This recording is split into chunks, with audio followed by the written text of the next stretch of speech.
The next we have is a panel discussion.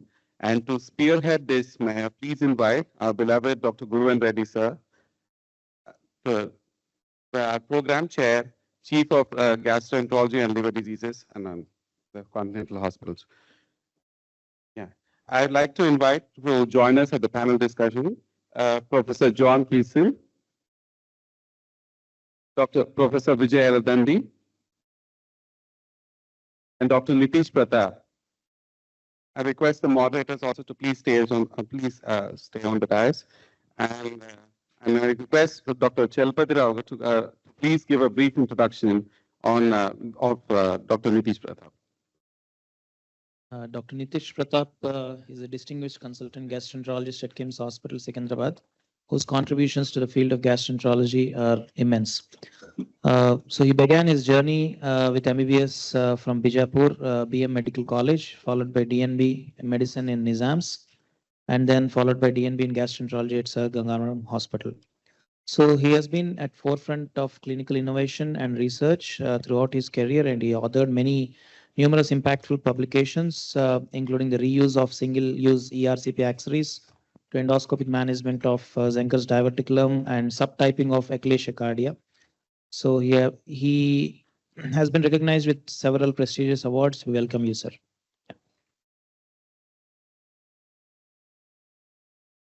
All right, in the interest of time, we're going to limit this discussion to about 15 or 20 minutes. I appreciate the panelists to quickly run through this. I think lunch is all waiting. Then Professor Serin has to give us talk before the lunch. So the moderators, you be seated there, and I'm going to moderate this session, but you're welcome to ask the questions, okay? Please, I think, so let's make it interesting and funny too. So reason why we did this, why we included this in the session is very simple, that more and more we are reading in the press or in scientific articles about the presence and influence of the gut microbiome. Now, so much is being written about that. Now, what is its relationship to gastrointestinal cancers? There are some seminal papers and position papers in the last couple of years have been published. There's an intricate relationship of the gut microbiota to a variety of gastrointestinal cancers. Now, we all know, like we learned from Dr. Vijay Eladandi, who gave us a marvelous lecture yesterday, absolutely brilliant lecture, those of you who are present. We all know that the human intestines or human GI system is home to 500 to 1,000 different species of gut microbiota, okay, of various taxonomic classifications. Pretty much all these microbiota fit into 5 different types of taxonomic classifications. Now, the gut microbiome has been shown to, by dysregulation of the non-coding messenger RNA, induce cancers. Now, by the virtue of the microbiota itself and by the virtue of its products, what these bacteria produce, that leads to dysbiosis and dysregulation leading to cancers. So I would like to have the panelists with this brief introduction. Where are we today in 2024? Which cancers are mostly associated, with gut microbiome? Is there any evidence as of today that there is a direct link and correlation? And what is the influence of chemotherapy or targeted therapy from the gut microbiome? And is it is it changing, the efficacy of the treatment and also making any difference in terms of the survival benefits? I'll open this to Dr. Professor John Kiesel. John, you can start off with your introduction and understanding of this. Then after that, Dr. Pratap, and then Dr. Vijay, the master at the end of the microbiome. Okay, go ahead, John. I'll keep my comments brief since I do not have substantial research or expertise in this area. And the microbiome in terms of clinical practice for diagnosis, early detection, or staging of colorectal cancer is very seldom at this point clinically used. So some of the earliest observational data that we had, we were probably all taught in medical school and residency that if you detected strep bovis bacteremia, that you needed to exclude colon cancer until proven otherwise. There are, of course, many other colonic bacteria that have been implicated in terms of systemic detection of those bacteria, which should not be penetrating through the colonic mucosa, clearly indicating a disruption of GI barrier function. We've learned from shotgun metagenomic sequencing and other techniques that bacteria that are ordinarily commensal can become pathogenic when they acquire virulence factors from other bacteria, and that it's the acquisition of those properties that are usually making them invasive and able to penetrate through the mucous membrane in particular and into deeper structures. There's been a lot of work by a number of leading university groups looking at what those virulence factors might be, or whether or not there are particular species that are more prone to acquire these. Clearly, Fusobacterium nucleatum has been identified as a major player in this space. There's also a relatively recently identified lacnoclostridial species found by one of my colleagues and a very brilliant young researcher who rotated through my lab at Mayo, Jessie Liang, who's at Chinese University of Hong Kong, which has been a leading center trying to adapt the microbiome for purposes of diagnostics for colorectal cancer and early detection. I'll stop there. Thank you, John. Dr. Nayanthara is also on the line. She's participating from Mumbai. So can we get her on the video, this thing, Dr. Nayanthara? Okay, good. So thank you very much for your insight into this. Now let's have Dr. Nitish Pratap. I understand Dr. Nitish Pratap focuses a lot on IBS and gut microbiome, and you also give lectures across the country. So we would like to learn from you, what is your insight into this, knowing fully well that almost a third of all cancers are the gastrointestinal cancers, which has a very high mortality. So basically, my experience with, I think this is one of the most important and promising area. I'll go mainly into the functional GI components, and gut dysbiosis has been made as one of the major cause for diseases, especially if you are looking at irritable bowel syndrome and most of the abnormal functional GI disorders. Because I think it is the dysbiosis which has been implicated, especially as you have told, sir, in irritable bowel syndrome also. It is in the pathogenesis, it's one of the major causes, especially because of the increase in the number of formicutes and decrease in bacteritis. And in patients with constipation, we have got a lot of methanogens which are elevated. So it is, so we see a lot, and these are helping us to guide therapy in these patients. Thank you, Nitish. We'll come back to you. Now, Dr. Nayanthara is on the line too. I have a question for you. What is told about the gastric cancers is, or sorry, gastric cancer, esophageal cancers, apparently the lack of bacterial diversity in the stomach, for whatever reason that is induced, and atrophic gastritis. So probably hypochlorhydria is responsible for the lack of bacterial diversity, is associated with increased incidence of lower esophageal cancers. And these kind of bacteria has also been identified in adenocarcinomas. So any insight into that, Nayanthara, about, no, we all know that H. pylori is a cause of the gastric cancer. That jury has settled that issue. But this interesting thing about lower esophageal cancers associated with lack of diversity, is. Yeah, thank you for the question, Guru. I think there has been some work in this field. At Mayo in particular, we have Dr. Purna Kashyap, who leads our microbiome program and is doing some work on this. Prasad, I may have left already, but he's obviously the expert in esophageal diseases. I think achlorhydria is definitely a condition, especially as you mentioned earlier, with the rampant use in India, definitely higher than the United States of PPIs. And then also with this question of the prokinetics almost always added to this. I think this is work that requires more research. Again, these lower esophageal cancers in younger onset patients are increasing in number now, and I think we need to understand that pathophysiology better. We don't have a good handle on that yet. From the IBD standpoint, which is really my area of focus, there has been some interest, as you know, in microbiome and the question of fecal microbiota transplant. We do know that it is effective, and we know that it is FDA approved for recurrent C. diff infection in inflammatory bowel disease, but it has not yet been approved for management of inflammatory bowel disease. in particular, fecal microbiota transplant. And so there's data out of Australia as well as only one institution in the United States that performs it, one of our neighbor institutions at the University of Minnesota. But we do not recommend that routinely as therapy. There is no RCT and there's no strong data for this. Thank you. Thank you very much. I think it'll be good. Probably this is associated with lower esophageal cancers. It'll be a good time somebody studying this, at least in patients who are diagnosed with chronic atrophic gastritis, to see that, further surveillance or studying their, the stomach microbiome, are we able to predict much in advance if somebody is going to develop esophageal adenocarcinomas other than just being Barrett's, because this bacteria has been identified apparently, even including in the Barrett's metaplastic epithelium.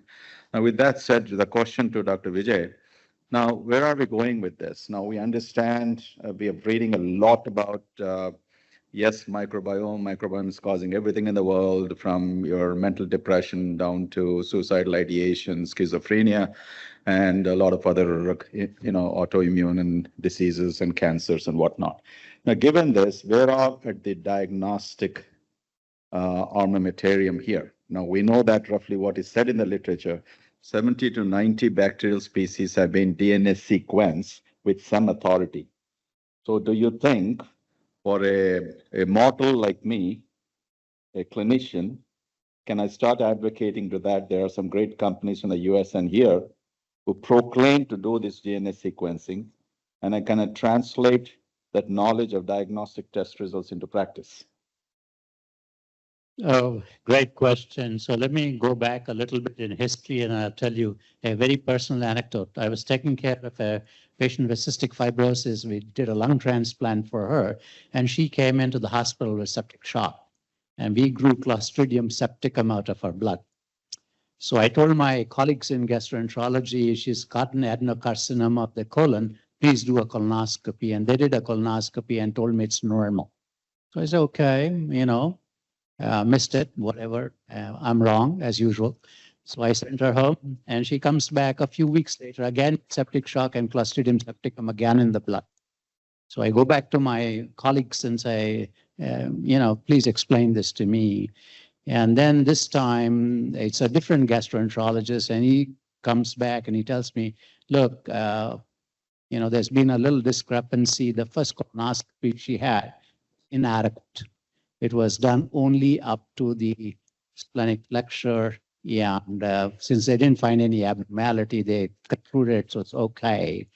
And this time said, no, we're going to go all the way to the colon.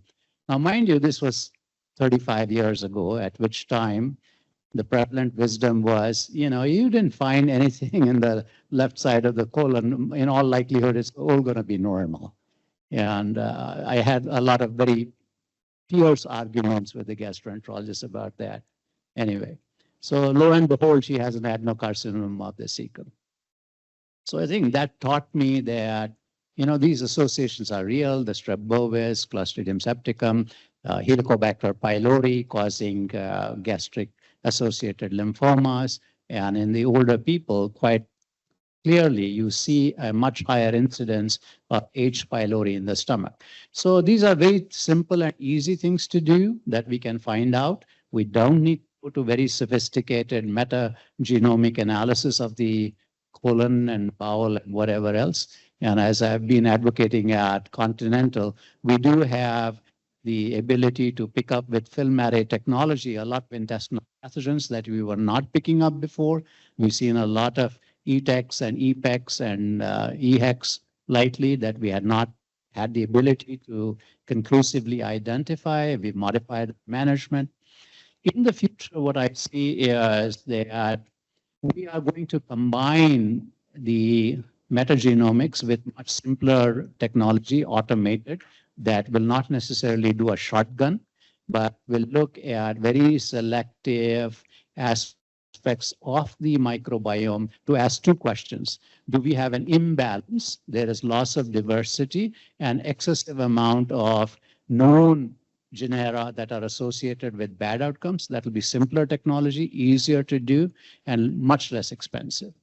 Second, I think we will focus a lot on the other omics part of it, which is understanding the nexus between the genotype of the individual, the enormous amount of heterogeneity of genotypes of individual people, as well as what are the functional outcomes. For example, do we see a lot of, short chain fatty acids in the stool, or is there a reduction in short chain fatty acids? Is there a reduction in secondary bile acids, and so on and so forth? And I think all of this data will be correlated. And what I see in the future most exciting is that we will use artificial intelligence to collate all of this big data to tell us, what we are dealing with the patient. So Vijay, so that's a great insight. Thank you again. So at this point in time, we should not be resorting to, if somebody commercial labs are advertising for us to send a stool sample or something to Dr. John wants to talk. John, you have a comment on that? So I think to Vijay's point, right now, all of the researchers that are active in this field, they're not microbiologists, they're bioinformaticians. And so interpreting that data is presently the major barrier because you get back so much. It has to be simplified in a way that's useful. And a lot of those companies, in terms of claims about laboratory profiles of stool microbes, in terms of clinical utility and validity of their methods, are not at all established. But there was something that you mentioned yesterday and just now also in terms of the metabolomic profile. What are the bacteria making may be a simpler way to understand their beneficial or harmful properties. So someone asked a few sessions ago about chemoprophylaxis for colon cancer. There's been a randomized controlled trial in Lynch syndrome showing benefits of resistant starch, high resistant starch diet. Those resistant starches found in legumes, lentils, oats, green bananas are being broken down by colonic bacteria into butyrate and other short chain fatty acids. They benefit not only the colon, but they are also absorbed and then actually show the greatest reduction in Lynch-associated cancers in other organs. So I think better understanding this could protect many other parts of the body from malignancy. Thank you, John. Nitish? Yeah, I agree with them, sir. Basically, the biggest problem with this data is the variability. Even the studies which have come for the same disease are different. So it's we cannot, based on that data, we cannot recommend it for normal health maintenance right now. Right. But I'm extremely confident, I think, where we are at the cusp of history on the gut. Yes, sir. Please go ahead. Dr. Serene. Somebody give me a good mic, please. That's working. Yes. Yeah, I just want to take the scale a bit higher. We're talking about bacteria, the pathogenesis for cancers, GI cancers, and others. The way I see and the way our lab works is what the bacteria produce. They produce bacterial extracellular vesicles. How do you differentiate them from the host vesicles, the stool? So the best way is to read out not the bacteria, not the Shannon index, not the diversity, but what is the cargo produced by the bacteria. It's now the methodologies are available to read out the EVs, extracellular vesicles, produced by bacteria, which produce local autoimmune injury, whether it is IBD or whether it is liver-related disease. Second part, we are very regularly doing. In fact, we introduced the fecal microbiota transplant for liver disease almost 10 years ago. So I would say, don't worry about what is there. Worry about what is not there. What is not there are the good bacteria. The good bacteria I can summarize in a LVP, Lactospiraceae, Villanola, and Privatola. If these three are there and add LVPC, that is Clostridium 14, you are good enough. So what I want to say is, we worry about what is pathogenic, but we sometimes forget what is good for us, what are the good commensals. And these are the two thoughts that we have. And we do fecal microbiota transplant regularly for alcohol liver disease. And after 3 to 4 weeks, we just measure what is the cirrhosis dysbiosis ratio, CDR. So good versus bad. It should be 2:0. But normally in cirrhosis, it is 0.3. Good is 0.3, bad is much more. And after 4 weeks to 8 weeks, you say, oh, CDR is getting normalized. So the good has come up. Right. And that's so well put. Now, I thought until now you're a great hepatologist, and with all your achievements, now you can be honored as a professor of microbiology. Dr. Vijay, Dr. Serene is a threat to you. Be careful in the. No, I completely agree with what Dr. Serena said, because I think we are still at the beginning stages of understanding what the impact is of the microbiome on the gut and how the gut itself interacts. What part we know that there is differences in innate immunity in different microbiome, different diets. We're just beginning to understand. I mean, I didn't know anything about innate immunity when I was in training. I learned it all, say, within the last 10 years. And there's this entire area of inflammasomes that we are looking at, the NLRP3s and its analogs. So that, I think, is, to me, a much more interesting thing, because we've seen that the same diet, the same bacteria is completely different in different people. And the outcomes are very, very different. So basically, I think Dr. Serene and Dr. Vijay, what they are telling to the audience is the gut microbiota, induce or make their effect in terms of disease by the virtue of inflammation and by the virtue of altering the immune system. So inflammation certainly, with all the mediators that alters the immune system, but it's also primarily without causing inflammation, it can alter the immune system. So that these seems to be the two pathways. And as long as we're going to understand these two pathways in the future, hopefully there could be some breakthroughs. One interesting observation which I made to Dr.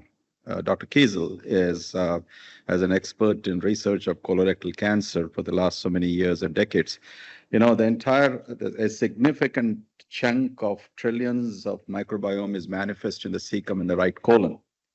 Now, we all know that, right colon cancers are more predominant, and the Lynch syndrome and all of those things. So given the quantum of this microbiome sitting in the cecum and the ascending colon, could there be a relation? If so, as we are advocating in the recent past, some seminal articles of prophylactic appendicectomy for patients with refractory ulcerative colitis. Do you think should we advocate prophylactic cecectomy or prophylactic right hemicolectomy, at least in those high-risk populations? I'm making very controversial, far-reaching. Somebody might think very stupid, but this is just as an ordinary man thinking about this. So throwing a seed for your insight. It's a provocative question that I'm in no way capable of answering. I think, though, you talk about the concept of there being molecular pathway differences between, serrated precursor pathway cancers typically associated with hypermethylation, tumor infiltrating lymphocytes, MLH1 methylation, BRAF mutations in the right colon associated with different demographics than left colon or rectal cancers, such as older age, smoking, female sex.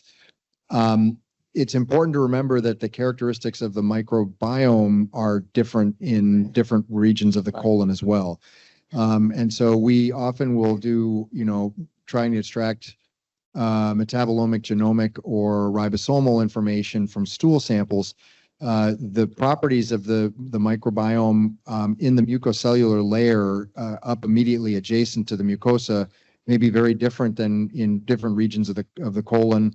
And maybe very different than what you're finding in the center luminal stool effluent. So it's a more complex equation than many appreciate. Something for the future for us to think seriously about it.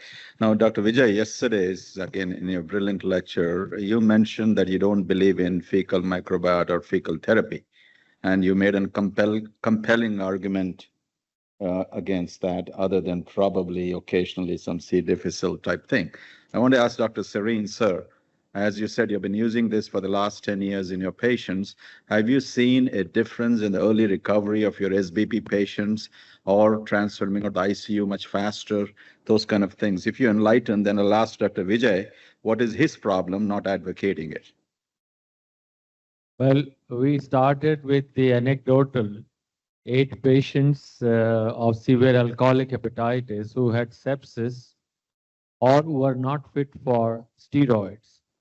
And we found that these patients recovered and these patients also had improved as far as their MELD score or their CTP scores. We thought it was anecdotal. This was in 2015 and 16. Then we did 3 RCTs, one after the other. And the last was published last year. And what we found that if you select your patients carefully, this is just severe alcoholic hepatitis, who are not fit for either transplant or for steroid therapy. In them, we do an nasodiodinal tube and we give daily FMT with fresh slurry for about 5 to 7 days. Now, these patients, when we do at 28 day, there is engraftment of the bacteria. So the donor bacteria can be found and grafted. We do it 2 weeks later, nothing. It takes at least 4 weeks for the engraftment. And after the 4 weeks, then we try and do the fecal metabolites. We do complete metagenome and then find what are the changes which are occurring. As far as survival, we find it is as good as doing steroid therapy. So we did 2 trials. One was steroid ineligible and the last one was steroid neck-to-neck comparison. And the third one is also now being presented this year at the AASIT. So we are firm believers that if you choose your donor well means a donor well, and then you transplant the fecal microbiota, it works at least for severe alcoholic hepatitis. I can't say they don't go to ICU or it's as good as liver transplant, but yes, it's a good alternative to steroid therapy. Number of infections are decreased, new onset complications are decreased, AKI is decreased, and the well-being starts coming in the patient, and no infections like steroid therapy we have noticed. So we are very strong proponent. Fascinating, fascinating. Look forward to more data from you. Vijay, you want to? So firstly, I would like to preface this by saying that I do not have an objection to fecal microbiota transplant. All right. What I will say is that it has to be done in a very well-controlled manner. The donors, since I'm a transplant physician, I consider fecal microbiota transplant as analogous to transplanting any other organ, right? Because the microbiome is an organ. And it behooves us to understand the complexity of what we are doing. Because when we are transplanting, say, a liver or a kidney, we don't like to transplant the pathogens of the donor into the recipient.